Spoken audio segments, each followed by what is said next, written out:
ಕರ್ನಾಟಕ ರಾಜ್ಯ ಅಕ್ಷರ ದಾಸೋಹ ನೌಕರರ ರಾಜ್ಯ ಸಮಿತಿಯ ನೇತೃತ್ವದಲ್ಲಿ ಮತ್ತೊಮ್ಮೆ ಹೋರಾಟಕ್ಕೆ ನಾವು ನಿನ್ನೆಯಿಂದ ಇಳಿದಿದ್ದೀವಿ.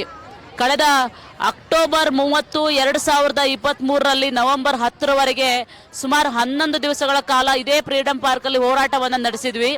ಆ ಹೋರಾಟದ ಸಮಯದಲ್ಲಿ ಶಿಕ್ಷಣ ಸಚಿವರು ಮತ್ತು ನಮ್ಮ ಇಲಾಖೆಯ ಅಧಿಕಾರಿಗಳು ಸೇರಿ ಸುಮಾರು 4 ಬಾರಿ ಸಂಘಟನೆಯ ಮುಖಂಡರ ಜೊತೆಗೆ ಸಭೆಯನ್ನು ನಡೆಸಿದ್ದಾರೆ. ಆ ಸಭೆಯಲ್ಲಿ ಬಹಳ ಪ್ರಮುಖವಾಗಿ ಇಡಿಗಂಟು ಜಾರಿ ಮಾಡುವುದರ ಬಗ್ಗೆ ಮತ್ತು ವೇತನವನ್ನು ಹೆಚ್ಚಳ ಮಾಡೋದ್ರ ಬಗ್ಗೆ ಮತ್ತು ಅವರಿಗೆ ಏನಾದರೂ ಅಪಘಾತಗಳಾದಾಗ ಅವರಿಗೆ ಪರಿಹಾರವನ್ನು ಕೊಡೋದ್ರ ಬಗ್ಗೆ, ಪರಿಹಾರ ಸೂಚನೆ ಮಾಡೋದ್ರ ಬಗ್ಗೆ, ಇದೆಲ್ಲ ವಿಚಾರಗಳ ಬಗ್ಗೆ ಬಹಳ ಗಂಭೀರವಾಗಿ ಚರ್ಚೆಯನ್ನು ನಡೆಸಿದ್ರು.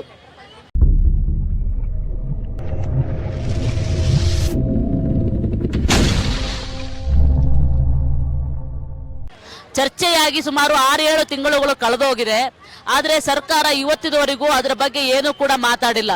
ನಾವು ಸರ್ಕಾರಕ್ಕೆ ಈ ಸಂದರ್ಭದಲ್ಲಿ ಹೇಳಲಿಕ್ಕಿರುವಂಥದ್ದು, ಇಡೀ ಕರ್ನಾಟಕ ರಾಜ್ಯದಲ್ಲಿ ಇಷ್ಟು ಕಡಿಮೆ ಸಂಬಳಕ್ಕೆ ಯಾವುದಾದ್ರೂ ವಿಭಾಗದಲ್ಲಿ ನೀವು ದುಡಿಸ್ತಾ ಇದ್ದೀರಾ ಅನ್ನೋದು ನನಗೆ ಒಂದು ಪ್ರಶ್ನೆ ಇದೆ.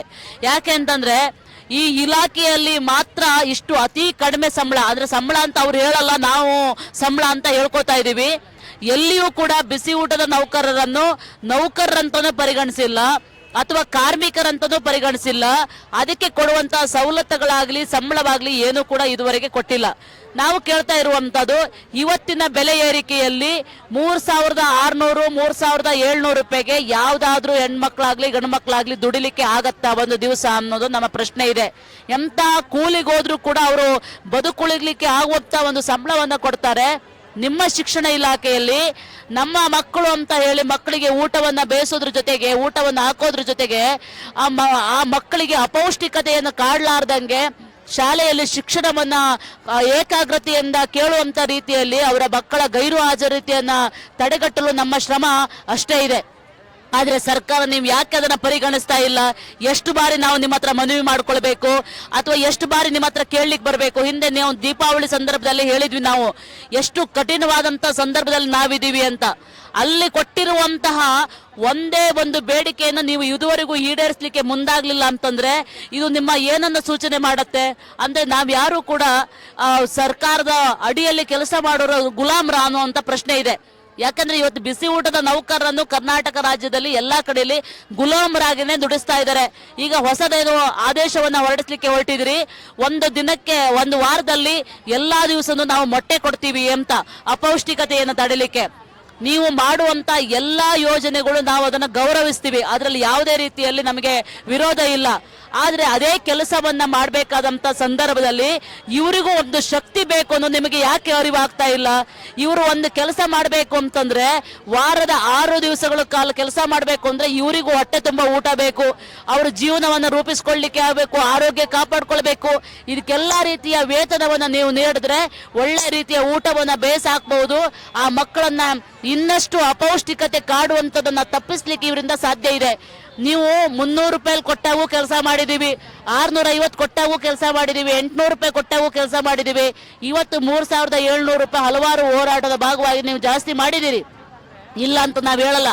ಆದ್ರೆ ಇವತ್ತಿನ ಬೆಲೆ ಏರಿಕೆಯಲ್ಲಿ ಇಷ್ಟು ಕಡಿಮೆಯಲ್ಲಿ ದುಡಿಯಲಿಕ್ಕಾಗತ್ತಾ? 1 kg ನಾವು ಅಕ್ಕಿಯನ್ನು ತರ್ತೀವಿ ಅಂತಂದ್ರೆ 60 ರೂಪಾಯಿ, 40 ರೂಪಾಯಿ, 50 ರೂಪಾಯಿ ಬೇಕು. ಇವರಿಗೆ ಕೊಡುವಂತಹ ಸಂಬಳ ಒಂದು ದಿನಕ್ಕೆ 120 ರೂಪಾಯಿ ಮಾತ್ರ. ಅದು ಎಲ್ಲಾ ದಿವಸ ಇರಲ್ಲ. ಈಗಾಗಲೇ ಚುನಾವಣೆಯ ಸಂದರ್ಭದಲ್ಲಿ ಇವ್ರ ಹತ್ರ ಕೆಲಸ ಮಾಡಿಸ್ಕೊಂಡಿದ್ದಾರೆ. ಕರ್ನಾಟಕ ರಾಜ್ಯದ ಎಲ್ಲಾ ಬೂತ್ಗಳಲ್ಲಿ ಕೆಲಸ ಮಾಡಿಸಿದಿರಿ, ಸಂಬಳ ಕೊಟ್ಟಿಲ್ಲ. ಅದು ಈಗ ಬರಗಾಲಕ್ಕೆ ಸಂಬಂಧಪಟ್ಟಾಗೆ ಕೆಲಸವನ್ನ ಮಾಡಿದಿರಿ, 2 ತಿಂಗಳ ಕೆಲಸ ಮಾಡಿದರೆ ಇದುವರೆಗೂ ವೇತನವನ್ನ ಬಿಡುಗಡೆ ಮಾಡಿಲ್ಲ. ಮತ್ತು ಒಂದು ಒಳ್ಳೆಯ ಫುಡ್ ಅನ್ನ ಶಾಲೆಗಳಲ್ಲಿ ಎಷ್ಟೋ ಕಡೆಯಲ್ಲಿ ಕಳಪೆ ಆಹಾರ ಪದಾರ್ಥಗಳು ರಫ್ತಾಗ್ತಾ ಇದೆ, ಅದು ಕೂಡ ಒಂದು ಒಳ್ಳೆಯ ಫುಡ್ ಇಲ್ಲ. ಅಂದ್ರೆ ನೀವು ಕೊಡುವ ಎಲ್ಲಾ ಕೆಲಸವನ್ನ ಮಾಡಬೇಕು, ಆದ್ರೆ ಒಂದು ಸಂಬಳ ಮಾತ್ರ ಇವರಿಗೆ ಕೊಡ್ಲಿಕ್ಕೆ ಆಗಲ್ವಾ ಅನ್ನುವಂತ ಪ್ರಶ್ನೆ ಇದೆ. ನಾವು ಸಂಬಳವನ್ನ ಕೇಳ್ತಾ ಇದ್ದೀವಿ. ಕಳೆದ ಹಿಂದಿನ ಸಲ ನಾವು ಕೇಳಿದ್ವಿ, ಸಾದಿಲ್ವಾರು ಜಂಟಿ ಖಾತೆಗೆ ಸಂಬಂಧಪಟ್ಟ ಹಾಗೆ ಅದನ್ನ ಬದಲಾವಣೆ ಮಾಡಬೇಕು, ಇಲ್ಲ ಅಂತಂದ್ರೆ ಈ ನೌಕರರ ಮೇಲೆ ಯಥೇಚ್ಛವಾದಂತ ದಬ್ಬಾಳಿಕೆಗಳು ನಡೆಯುತ್ತಿದೆ ಅಂತ. ಆದ್ರೆ ಅದನ್ನ ಸರಿ ಮಾಡ್ತೀವಿ ಅಂತ ಹೇಳಿ ಇವತ್ತಿನವರೆಗೂ ಅದು ಮಾಡಿಲ್ಲ. ಇತ್ತೀಚೆಗೆ SDMC ಅವರ ದಬ್ಬಾಳಿಕೆಗಳು ಬಹಳ ಯಥೇಚ್ಛವಾಗಿ ನಡೀತಾ ಇದೆ. ಮನೆಯ ವಿಷಯಗಳು ಶಾಲೆಯವರೆಗೆ ಬಂದು ಅವರನ್ನ ರಿಮೂವ್ ಮಾಡುವಂತ ಕೆಲಸಗಳು ನಡೀತಾ ಇದೆ. ಮಾನ್ಯ ಮುಖ್ಯಮಂತ್ರಿಯವರೇ ಒಂದು ಸಭೆಯನ್ನು ನಡೆಸಬೇಕು. ನಮಗೆ ಬೇರೆ ಯಾರ ಮೇಲೂ ವಿಶ್ವಾಸ ಇಲ್ಲ. ಮುಖ್ಯಮಂತ್ರಿಯವರ ಮೇಲೆ ವಿಶ್ವಾಸವನ್ನ ಇಟ್ಟಿದ್ದೀವಿ. ಅವರು ಒಂದು ಸಭೆಯನ್ನು ನಡೆಸಬೇಕು. ಆ ಸಭೆಯಲ್ಲಿ ನಮಗೆ ನಾವು ಹೇಳಿರುವಂತಹ ಬೇಡಿಕೆಗಳ ಬಗ್ಗೆ ಚರ್ಚೆಯನ್ನು ನಡೆಸಬೇಕು. ಪರಿಹಾರವನ್ನ ಕೊಡ್ತೀವಿ, ಲಿಖಿತವಾಗಿ ಆದೇಶ ಕೊಡುವವರೆಗೆ ನಾವು ಈ ಜಾಗವನ್ನ ಬಿಟ್ಟು ಕದಲೋದಿಲ್ಲ ಮತ್ತು ನಮ್ಮ ಹೋರಾಟವನ್ನ ನಾವು ಮುಂದಕ್ಕೆ ಒಯ್ತೀವಿ. ಹಬ್ಬ ಇರಲಿ, ಹುಣ್ಣಿಮೆ ಇರಲಿ, ಶಾಲೆ ಅಡಿಗೆ ಇರಲಿ, ಎಲ್ಲವನ್ನು ನಿಲ್ಲಿಸಿ ನಾವು ಮುಂದಕ್ಕೆ ಹೋಗ್ತೀವಿ ಅನ್ನುವಂಥ ರೀತಿಯಲ್ಲಿ ಸಂದೇಶವನ್ನು ಕೊಡ್ತೀವಿ. ಈಗ ಸಾಂಕೇತಿಕವಾಗಿ ನಾವು ಬರ್ಲಿಕ್ಕೆ ಹೇಳಿದ್ದೀವಿ. ನಾಳೆಯಿಂದ ನಾವು ದೊಡ್ಡ ಸಂಖ್ಯೆಯಲ್ಲಿ ಭಾಗವಹಿಸುವಂತ ರೀತಿಯ ತಯಾರಿಯನ್ನ ನಮ್ಮ ರಾಜ್ಯದಲ್ಲಿ ತಗೊಳ್ತೀವಿ ಅನ್ನುವಂಥ ರೀತಿಯ ತೀರ್ಮಾನವನ್ನ ತಗೊಳ್ಳಿಕ್ಕಿದ್ದೇವೆ. ಅದಕ್ಕೆ ಅವಕಾಶವನ್ನ ನೀವು ಕೊಡಬಾರ್ದು. ಯಾಕಂದ್ರೆ ನಮ್ಮ ಶಾಲೆಯಲ್ಲಿ ನಾವು ಇದುವರೆಗೂ ಕೂಡ ಯಾರಿಗೂ ತೊಂದರೆ ಆಗ್ಲಾರ್ದಂಗೆ ನಮ್ಮ ಕೆಲಸವನ್ನ ನಡೆಸ್ಕೊಂಡು ಬಂದಿದ್ದೀವಿ. ಅದಕ್ಕೆ ಅವಕಾಶ ಕೊಡಲಾರ್ದೆ ನಾಳೆ ದೊಡ್ಡ ಸಂಖ್ಯೆಯಲ್ಲಿ ಬರೋರನ್ನ ನೀವು ತಪ್ಪಿಸಬೇಕು ಅಂತಂದ್ರೆ ನಮ್ಮ ಬೇಡಿಕೆಗಳನ್ನ ಈಡೇರಿಸಬೇಕು. ಇಲ್ಲ ಅಂತಂದ್ರೆ ಅದಕ್ಕೆ ಸಂಪೂರ್ಣವಾಗಿ ರಾಜ್ಯ ಸರ್ಕಾರ ಹೊಣೆಯಾಗತ್ತೆ ಅನ್ನುವಂತ ಸಂದೇಶವನ್ನ ಈ ಸಂದರ್ಭದಲ್ಲಿ ಕೊಡ್ತೀವಿ.